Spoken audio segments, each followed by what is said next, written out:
We'll guide you through how to find job opportunities on Gumroad. If you find this helpful, consider subscribing and liking the video. First, open your web browser and go to Gumroad's official website. Once you're on the homepage, scroll down to the very bottom of the page and look for the Careers link, which is usually located in the footer under the Company section. Click on that link to access their Careers page. On the Careers page, you'll find a list of current job openings at Gumroad.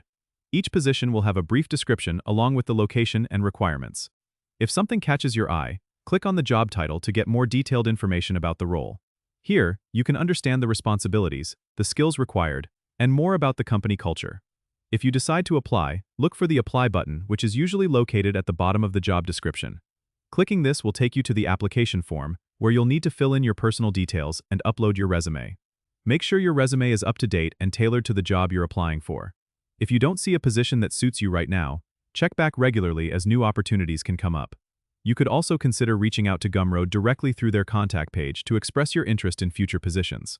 This proactive approach can sometimes get you noticed even before a specific role is advertised. Don't forget to subscribe and comment if this helped you out.